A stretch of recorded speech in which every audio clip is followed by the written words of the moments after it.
오늘은 위로를 기다리는 자, 이런 제목으로 하나님 말씀 전하겠습니다. 우리 사람들은 유명한 사람에 대해서 자세히 알고 싶어 합니다. 그 사람이 출생하고 또 학교 또 거주하는 동네, 취미가 무엇이고 또 나이가 무엇인가 하는 것들을 궁금해합니다. 그 까닭은 그 사람을 내가 좋아하기 때문에 그 사람을 추적하는 겁니다. 그런데 누가복음에는 한 분을 소개하고 있습니다. 여러분하고 성경 말씀을 읽었던 누가복음 1장 3절에 보면 그는부터 자세히 미루어 살폈다, 이렇게 누가복음이 시작을 합니다. 그러면서 한 분에 관해서 누가복음 1장부터 끝장까지 계속 소개하고 있습니다. 그분이 누구냐 하면 우리가 믿는 예수님입니다. 사람을 통해서도 소개하고 예수님 활동을 통해서도 소개하시고 예수님의 설교를 통해도 소개를 하고 있습니다.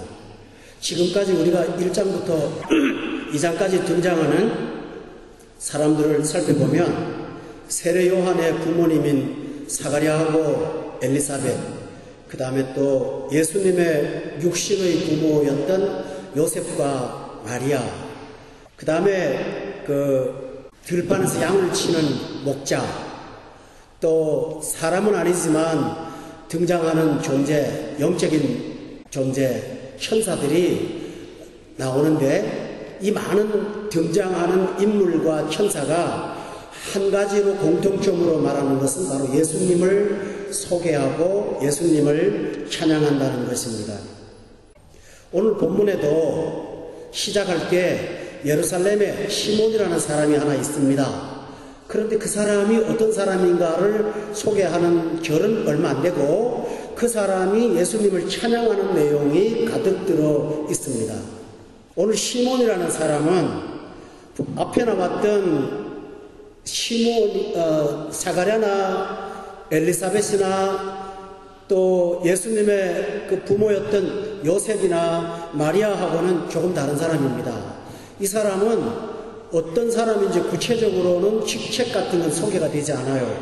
그러니까 이런 사람의 경우에는 우리가 보통 성직자와 구분할 때 평신도라고 하잖아요. 평신도에 속하는 사람입니다.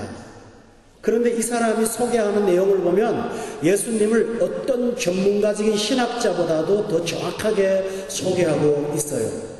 이것은 우리한테 무엇을 보여줍니까? 예수님을 누구든지 참으로 믿고 거듭나면 예수님에 대해서 누구든지 바로 알 수 있고 소개할 수 있다는 것입니다. 뿐만 아니고 예수님을 제대로 아는 사람은 가만히 있지 못하고 예수님을 옆에 사람들한테 소개하게 되어 있습니다.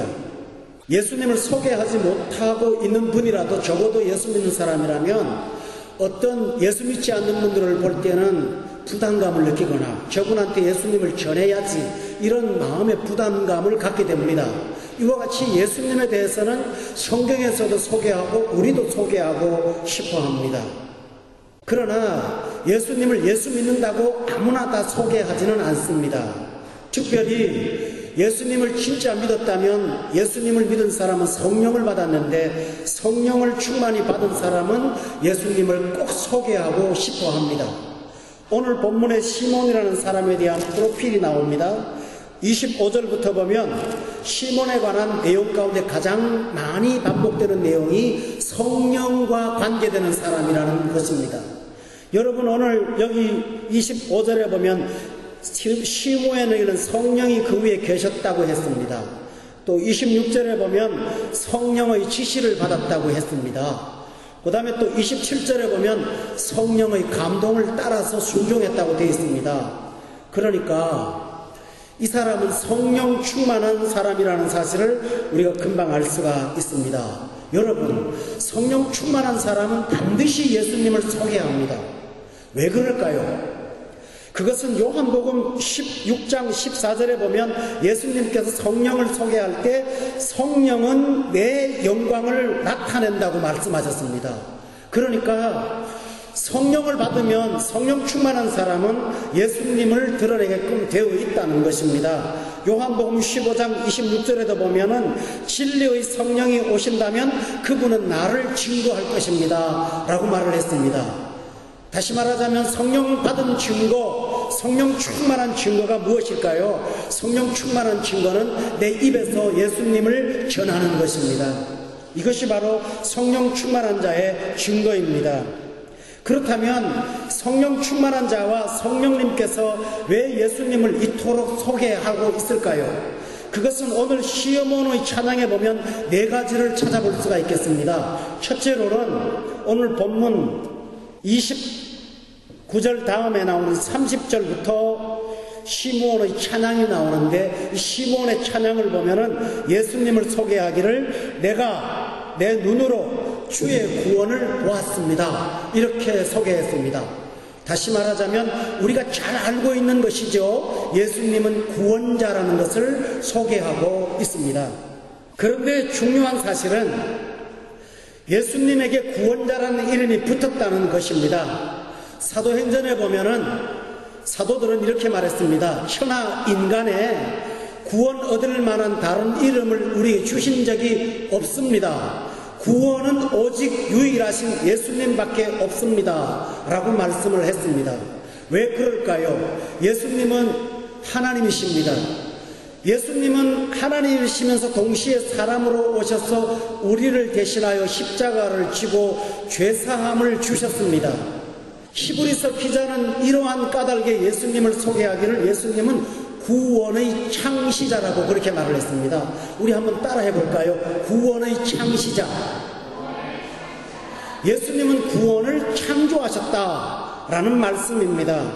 그러므로 예수님만이 우리의 구원자이십니다. 이것까지는 여러분도 저도 다 아는 이야기들입니다. 그런데 오늘 시몬은 예수님은 구원자라고 소개하기보다 성경을 30절을 다시 볼 것 같으면 내가 눈으로 주님의 구원을 보았습니다 라고 그랬습니다. 여러분 대부분 성경에 보면 구원이라는 말을 쓸 때는 구원을 받았습니다 라고 말합니다. 그런데 여기 보니까 내가 눈으로 주의 구원을 뭐 했다고 그랬나요? 보았습니다 라고 했습니다. 여러분 구원을 어떻게 봅니까? 첫째로는 예수님이 구원이시기 때문에 예수님을 본 사람은 구원을 본 것입니다. 그러나 더 중요한 사실은 우리가 실제 생활에서 구원을 볼 수 있습니다. 여러분이 예수님을 믿고 나면 내 생활의 어느 모습이든지 구원이라는 것을 부정할 수 없는 환경들을 보게 됩니다. 가령 예를 들어서 좋은 쉬운 예를 들어볼까요? 여러분이 전에는 기도하지 않았는데 기도했다고 합시다. 근데 기도하고 기대하지 않았음에도 불구하고 여러분의 기도가 응답될 때 여러분은 무엇을 보는 것입니까? 구원을 보는 것입니다. 또 여러분의 자녀들에게서 이해할 수 없는 하나님의 축복들이 일어날 때 우리는 무엇을 합니까? 축복받았습니다 말하지 않고 구원을 보는 것입니다. 내 직장의 생활이나 내 가정에서나 또는 교회 안에서도 구원을 봅니다. 여러분 가운데 불신자였다가 예수님을 영접하시고 1년 지나 2년 지나 삶이 바뀌고 정말 진짜 기독교인이 된 사람들을 우리 주변에서 많이 볼 수 있습니다. 그때 기존 신자들은 그분을 통해서 뭘 봅니까? 구원을 보는 것입니다. 탕자가 변해서 하나님의 자녀가 되고 문제가 많은 사람이 변해서 거룩한 사람이 될 때 우리는 그 사람의 변화를 통해서 구원을 본다고 그렇게 말할 수 있습니다. 그러므로 여러분은 예수님을 믿으면 구원을 받습니다. 그러나 한 걸음 더 나가서 예수님을 믿으면 받은 구원을 눈으로 봅니다. 하나님은 체험하게 하십니다. 그래서 시므온은 구원을 내가 눈으로 보았습니다 이렇게 말하고 있습니다. 성도 여러분, 이번 성탄절에 여러분에게 축복이 임하시기를 원합니다. 그 축복이 무엇일까요? 예수님의 구원을 눈으로 보는 것입니다. 이런 보는 은혜가 있기를 예수 이름으로 축원합니다. 둘째로 시므온은 예수님을 왜 소개했을까요? 오늘 본문 32절에 보면 예수님을 소개하기를 빛이라고 소개했습니다. 여러분 잘 알고 있죠? 예수님은 빛이십니다. 그런데 32절에 보면 그냥 빛이 아니고 이방을 비추는 빛이라고 그렇게 소개했습니다. 우리 한번 따라합시다. 이방을 비추는 빛. 여러분, 이방을 비추는 빛이라는 말을 왜 할까요? 성경은 예수님을 믿지 않는 이방인들을 일컬어서 빛의 반대말인 뭐라고 합니까? 어둠이라고 말을 합니다. 왜 이방인이 어둠일까요? 참된 삶을 모르기 때문에 어둠입니다. 삶의 진짜 목적이 뭔지를 모르고 살기 때문에 어둠입니다. 죄 가운데 살기 때문에 어둠입니다. 하나님을 모르기 때문에 어둠입니다. 더 중요한 사실은 하나님을 모르는 사람은 자기도 자기를 모릅니다. 이런 까닭에 성경은 예수 믿지 않는 이방인을 어둠이라고 그렇게 말을 합니다. 예수 믿지를 않게 되면, 예수님을 만나지 못하면 인간은 자기가 어떤 가치를 가지고 있는지를 잘 모릅니다. 그래서 대부분 동물적 삶을 삽니다. 좀 고상한 말로 하면 본능 주도적 삶을 삽니다. 마음이 원하는 대로, 육체가 원하는 대로, 욕구가 원하는 것을 채워가며 사는 것이 이 세상 삶의 특징입니다. 이것을 일컬어 성경은 어둠이라고 말을 합니다. 그런데 예수님을 영접하면 빛이 비추어 옵니다. 어둠 속에 빛이 들어오면서 세상 말로 하면 지각이 생깁니다. 그러면서 지금까지 보지 못했던 것들이 보이기 시작합니다. 지금까지 알지 못했던 것들이 알아지기 시작을 합니다. 여러분, 불을 켜지 않으면 방 안에 사물들이 안 보입니다. 그런데 불을 켜면 집안에 피아노는 어디 있고, 식탁은 어디 있고, 소파는 어디 있고, 안방은 어디로 들어가며 다 보입니다. 이것처럼 영적인 눈이 어두울 때는 동서남북을 잘 모릅니다. 그런데 영의 눈을 뜨고 나면 이것은 어두운 것이고, 이것은 밝은 것이고, 이것은 선한 것이고, 이것은 악한 것이라는 분별력이 생깁니다. 지각이 생깁니다. 그래서 이방을 비추는 빛이라고 말을 했습니다. 여러분, 이 세상에는 빛이 많이 있습니다. 빛도 종류가 있죠. 주일학교 아이들도 여러분 아는 얘기입니다. 빛 중에 제일 밝은 빛은 무엇입니까? 우리가 볼 수 있는 빛 중에 제일 밝은 빛은 태양빛입니다. 그 다음에 밝은 빛은 달빛이겠죠. 또 밝은 빛이 어디 있을까요? 강하게 빛을 비추는 이런 전기를 이용한 빛들일 것입니다. 그런데 여러분 생각해 보세요. 어두운 공간에서는 전기를 켜요. 그런데 바깥에서는 전기를 켜지 않습니다. 왜 그럴까요? 전기보다 더 밝은 태양이 있을 때는 전기불이 필요 없습니다. 이것처럼 이 세상을 살 때는 예수를 믿지 않아도 약한 빛들은 있기 마련입니다. 어떤 빛이 있을까요? 여러분이 학교에서 공부를 하면 그것도 빛일 수가 있어요. 부모님들이 가르치는 교훈도 빛일 수가 있습니다. 학교 선생님들이 여러분을 잘 인도할 때 그것도 비칠 수가 있습니다. 적어도 여러분은 교통신호를 보면 안전하게 갈 수 있도록 빛이 시내 곳곳에 있습니다. 신문이나 인터넷에 봐도 여러분을 좋은 곳으로 인도한다면 그것은 일종의 빛이겠죠. 그런데요, 이 빛들은 한계가 있습니다. 학교에서 가르치는 빛은 10년 지나고 20년 지나서 학문이 달라지면 그 빛이 새로운 각도로 또 다가옵니다. 그러면서 과거의 빛은 잘못되었다고 말합니다.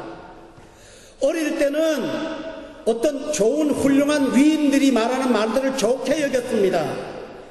그것은 빛이었습니다. 그러나 나중에 인생이 나이가 들고 어른이 되고 보면 그 빛만 갖고는 살 수가 없다는 것을 여러분이 경험합니다. 그때 그 빛이 뭘까요? 그 빛은 성경을 말합니다. 참 빛이 아니라고 말합니다. 그러나 예수님을 만나면 모든 것들을 다 깨달을 수 있습니다. 예수님을 만나면 그 이후에 더 큰 빛이 필요 없습니다. 예수님이라는 빛을 비추고 나면 다른 것으로 사물을 볼 까닭도 이유도 하나도 없습니다. 이런 까닭에 예수님은 이방을 비추는 유일한 참 빛이십니다.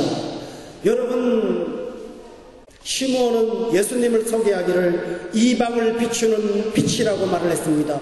여러분이 예수님을 영접하고 나면 어떤 일들이 일어납니까? 어둠이 빛으로 바뀌어서 그동안 보지 못했던 세계를 보면서 감사하고 찬양할 수가 있습니다.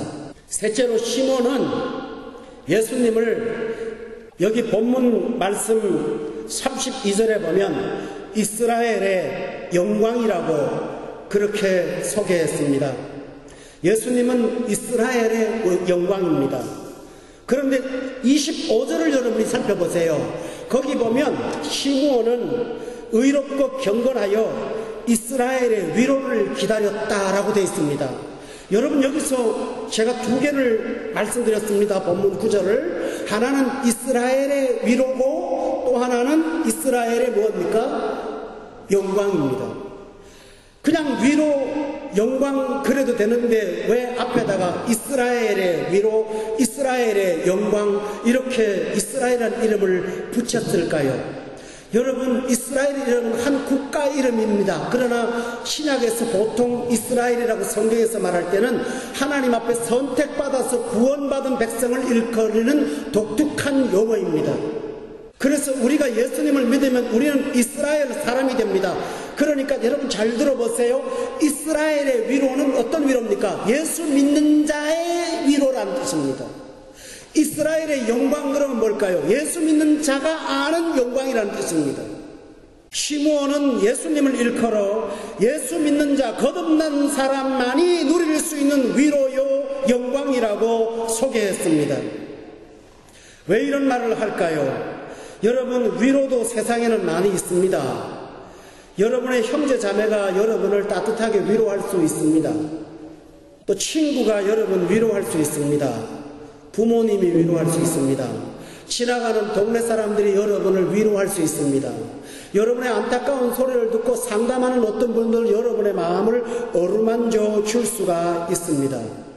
그런데 성령 받고 거듭난 사람은 세상의 위로로는 절대로 위로가 되지 않습니다.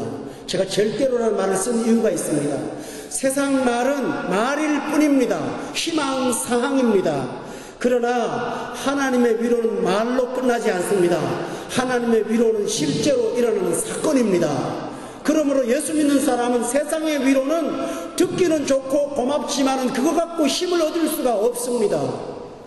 성경 말씀에 뚜껑을 열고 하나님 말씀을 읽다가 은혜가 되면 그게 진짜 위로가 됩니다. 왜 그럴까요? 그 말씀은 내 생활 가운데 일어나기 때문입니다. 그래서 예수님은 거듭난 사람이 받을 수 있는 이 세상의 유일한 위로라고 설명을 한 것입니다. 여러분, 다윗이 이런 말 했어요. 1000만 사람이 나를 둘러치려 해도 나는 두렵지가 않습니다. 왜 그렇습니까? 하나님의 위로가 있기 때문에 1000만 명이 둘러쳐도 두렵지 않다고 그랬어요. 그런데 그 위로를 세상에 줄 수가 있습니까? 이사야서에는 이런 말이 있습니다. 야곱아, 지렁이 같은 야곱아, 너 두려워하지 말라. 물 가운데 가도 빠지지 않을 것이고 불 가운데 가도 타지 않을 것이야. 내가 너를 지켜주고 너가 항상 같이 할 거야 라고 말씀하셨습니다. 여러분, 세상에서 어떤 사람이 여러분을 불 가운데 지나갈 때 같이 있겠다고 위로할 수 있습니까? 못합니다. 어떤 사람이 수영도 못하면서 같이 물 가운데 가겠다고 말할 수 있을까요? 못합니다. 더 중요한 사실은 죽음 앞에서 어떤 사람이 우리를 보고 죽음 너머에까지 같이 가자고 말할 수 있는 사람이 있습니까? 여러분이 장례식에 가서 위로를 합니다만 그 위로는 살아있는 유족을 위로하는 것이 죽은 자를 위로하지는 못합니다. 그러나 예수님의 위로는 죽은 자를 위로합니다. 왜 그럴까요? 예수님은 영생이시기 때문입니다. 그러므로 예수님의 위로는 이 세상의 시공을 초월하는 위로요, 죽음을 초월하는 위로요, 모든 것을 초월하는 위로입니다. 여러분, 이 위로가 세상에서 있습니까? 하나님밖에는 없습니다. 아멘입니까? 이것이 바로 위로이기 때문에 시므온은 예수님만이 이스라엘의 위로다라고 말을 한 것입니다. 또한 예수님을 이스라엘의 영광이라고 왜 했을까요? 여러분, 이 세상에서도 영광을 많이 얻을 수 있습니다. 직업을 통해서 얻는 영광도 있어요. 학생들이 공부해서 좋은 학교 가고 부모님 기쁘게 하고 그거 영광이에요. 저도 자녀들이 공부 잘해서 좋은 것을 소개할 때 저는 얼마나 기뻤는지 몰라요. 야, 부모된 보람이 있구나, 그런 생각을 했었어요. 상장 하나 갖고 오면 자기 상장을 부모님들은 집에다 걸지 않아요. 그러나 자녀 상장은 다 걸어 놓습니다. 왜 그럴까요? 그게 영광이거든요. 이 세상에도 영광은 있어요. 그러나요, 여러분, 진정 거듭난 사람은 이 세상의 영광으로는 절대로 만족을 못해요. 왜냐하면 그 영광은 잠깐 있다가 사라질 것이라는 사실을 잘 알기 때문입니다. 저는 어린 시절에 다른 걸로 상장을 몇 개 받은 게 있어요. 그래서 집에다가 모아놨어요. 그런데 지금 세월에서 그걸 가끔 이사갈 때 한 번씩 열어보면 그게 버릴까 말까 귀찮기도 하면서 버리기도 그렇고 안 버리기도 그렇고 그러고 살아요. 여러분, 세상 영광이란 게 다 그런 거 아니겠습니까? 그런데 예수님을 믿으면 그 영광은 놀라운 거예요. 하나님의 자녀가 되는 영광이에요. 하나님 닮아가는 영광이에요. 하나님의 성품을 닮아서 하나님의 능력 가운데 사는 영광이에요. 이 영광은 세상에서 줄 수가 없어요. 바로 예수님이 하나님만이 주시는 영광을 주세요. 그래서 이스라엘의 영광이라고 시몬이 소개한 것입니다. 여러분, 예수 믿으면 영광 누릴 수 있어요. 그래서 이 영광을 가지면 세상에서 담대하게 살 수가 있어요. 바울 사도라는 사람 아시죠? 로마 총독한테 재판을 받았어요. 재판을 받게 된 까닭은 예수님을 전했다고 재판받았어요. 법정에 끌려가서. 그때 재판받을 때는 죄수를 밧줄로 꽁꽁 묶는가 봐요. 그래서 온몸이 묶여갖고 재판장 앞에 갔는데요, 재판장이 피고 할 말 있으면 하라고 했더니 바울 사도가 이렇게 말을 합니다. 이렇게 묶인 것 외에는 당신이 오히려 나처럼 되기를 원해요 하고 말했어요. 왜 그럴까요? 당신은 재판을 하고 나는 재판을 받는 피고지만 내가 볼 때는 당신이 더 불쌍해요. 이렇게 되는 묶인 것 빼놓고는 당신이 오히려 나처럼 되는 사람이 되기를 바라요. 재판장이 이 소리를 듣고 얼마나 속으로 교소를 냈겠습니까? 초라하게 짝이 없는 죄수가 자기를 닮으라고 하니 얼마나 무서워요. 그러나 바울이 이렇게 말할 때는 어떻게 그런 말이 나옵니까? 마음속에서 영광이라는 긍지가 있기 때문에 재판장을 앞에 놓고 로마 총독 앞에 나를 닮으라고, 나처럼 되라고 큰 소리로 말할 수가 있었습니다. 여러분, 예수 믿기 전에는 돈 많은 사람 앞에 위축당합니다. 권력 많은 자 앞에 약해집니다. 그러나 지금은 그렇지 않으실 거예요. 예수 믿고 나면 예수 믿지 않는 권력자들을 향하여 좋으시지만 마음 아프고 불쌍하지 않습니까? 여러분, 나처럼 되기를 원하지 않으세요? 되잖아요. 이것처럼 예수님은 바로 믿는 자들의 영광입니다. 시므온은 마지막으로 예수님은 어떤 표적이라고 말씀하셨습니다. 표준, 기준이라고 말을 했습니다. 여러분, 여기 몇 절이냐 하면 34절에 보면 예수님을 향하여 표적이라고 소개하고 있습니다. 그러면서 어떤 표적이냐, 예수님을 중심으로 34절에 보면 어떤 사람은 패하고 어떤 사람은 흥하고, 이 기준이라고 성경은 말씀하고 있습니다. 왜 어떤 사람은 패하고 어떤 사람은 흥하는 기준일까요? 여러분, 세상은 돈을 갖고 기준을 삼습니다. 돈 번 사람은 흥한 사람, 돈 벌지 못한 사람은 패한 사람. 학교에 가면 공부를 잘하는 사람은 흥한 사람, 공부 못한 사람은 패한 사람. 연예인이라면 인기가 있어서 유명한 사람들이 되면 흥한 사람, 인기가 없어서 아무도 찾아주지 않는 사람은 패한 사람, 이렇게 되잖아요. 그러나 성경은 인간의 흥하고 패하는 기준은 예수님이라고 말합니다. 예수님 중심으로 흥한 사람이 있고 패한 사람이 있다고 말합니다.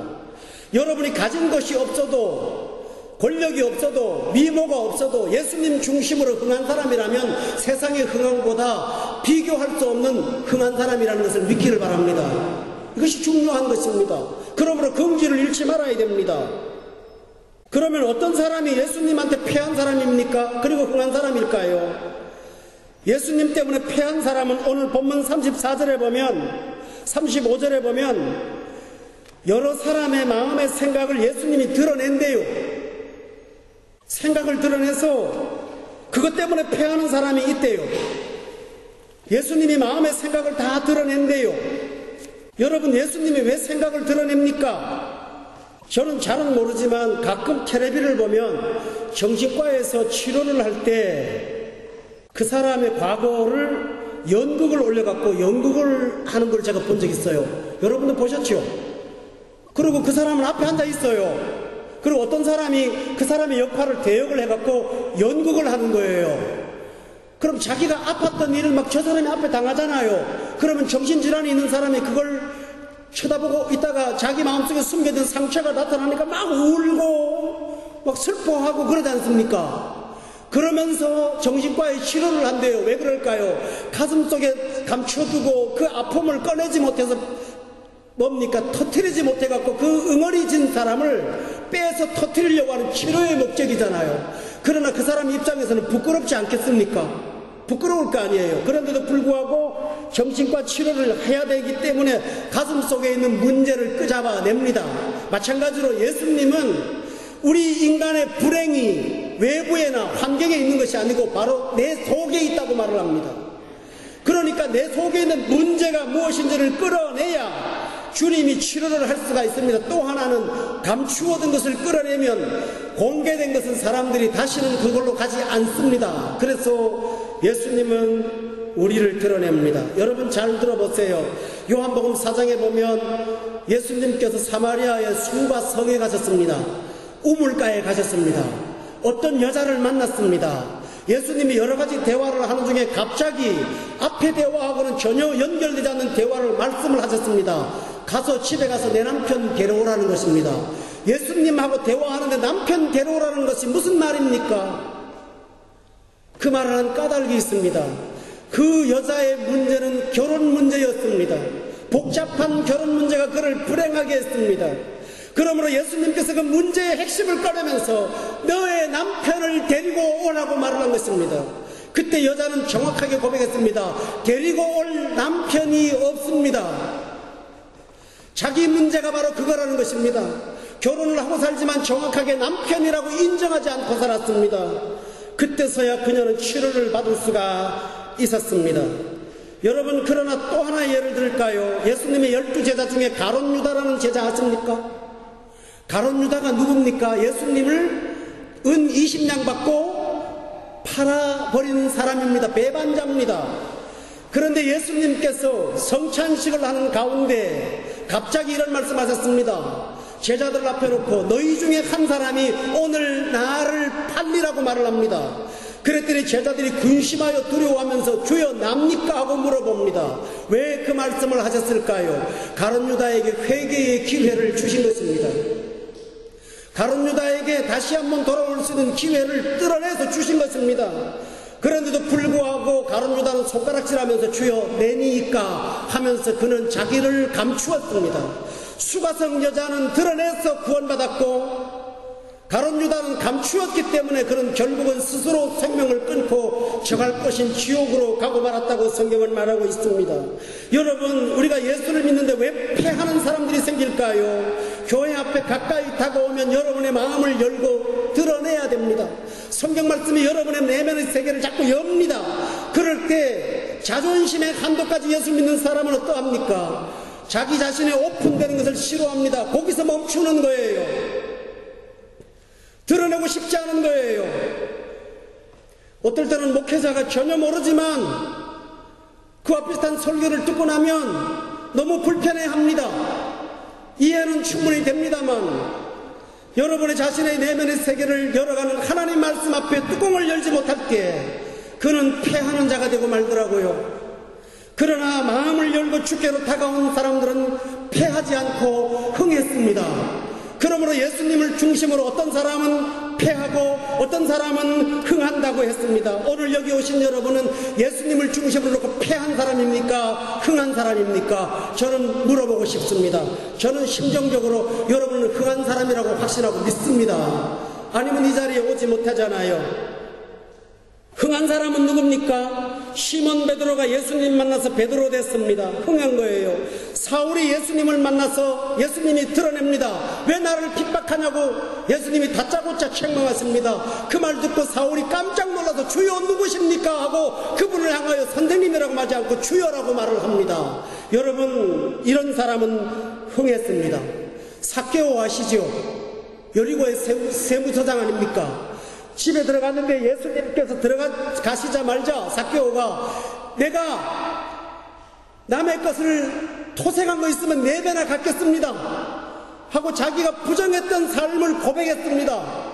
하나님 앞에 드러냈습니다. 그때 예수님께서 그 사람을 향하여 오늘 아브라함 이 사람에게도 아브라함의 자손이 임했다고 말하면서 이 사람도 아브라함의 자손이다, 구원받은 사람이라는 것을 주님께서 선포하셨습니다. 성도 여러분, 이것이 얼마나 귀한 일입니까? 그러므로 저는 이 시간 여러분께 말씀을 드리겠습니다. 시므온이 예수님을 만나려고 기다리면서 그는 이스라엘의 위로를 기다렸던 것을 기억하십시오. 여러분이 이 성탄 계절에 태어나신 예수님을 구원자로, 빛으로, 그리고 또 무엇입니까? 세 번째가 무엇입니까? 저는 여러분에게 물어보고 싶습니다. 위로요, 영광이요, 그리고 표적으로 여러분이 믿으신다면 여러분은 예수님 때문에 패하는 자가 되지 않고 흥하는 자가 될 줄로 믿습니다. 어떤 자가 진정 성탄의 기쁨을 맛볼 수가 있을까요? 여러분, 오늘 본문에서 시므온이 예수님을 만난 것은 예수님은 어린 아기 40일 된 아기고 시므온은 나이 든 사람입니다. 성전에 예수님을 안고 들어올 때 예수님을 만났습니다. 그래서 시므온이 예수님을 품에 안고 찬양을 했습니다. 여러분, 그때 당시 성전은 지금처럼 예배 시간만 모이는 것이 아니고 어린아이가 태어나면 성전에 헌화식을 하기 위해서 아이들을 데려오는 사람이 많았습니다. 그러니까 시므온이 지키고 있을 때도 아기들이 여러 왔겠죠. 다수가 왔겠죠. 그런데 그런 영안이 열려서 그 중에 예수님이신 구원자 아기 예수를 발견할 수가 있었습니다. 성도 여러분, 온 세상이 성탄의 기쁨이 있지만 그 성탄의 기쁨이 진정 무엇을 위한 기쁨인지는 잘 모르겠습니다. 여기는 중동 땅이다가 보니까 그래서 몰라도 쇼핑몰 한쪽에 갔더니 예수님 빠지고 산타크로스가 온통 도배를 하고 있더만요. 산타크로스도 한국 산타크로스가 아니라 이 중동 산타크로스도 얼굴이 양 정서가 안 맞습니다. 그런 산타크로스가 있는데 예수님은 없어요. 여러분이 이 성탄에 참 주인 되시는 예수님과 만남이 있기를 저는 원합니다. 그리고 날 때 시므온이 한 말이 있습니다. 시므온은 29절에 주제여 이제는 말씀하신 대로 종을 평안히 놓아주시는군요 라고 말을 했다고 했습니다. 예수님의 임재를 경험하는 사람은 평안을 누릴 수가 있습니다. 어떤 종류의 평안인지는 여러분이 경험하셔야 될 것입니다. 그러므로 성도 여러분, 이 성탄의 주간의 시므온처럼 예수님을 사모해서 그분의 평안을 여러분이 2012년 이 성탄절에 누리시는 축복이 있으시기를 예수 이름으로 축원합니다.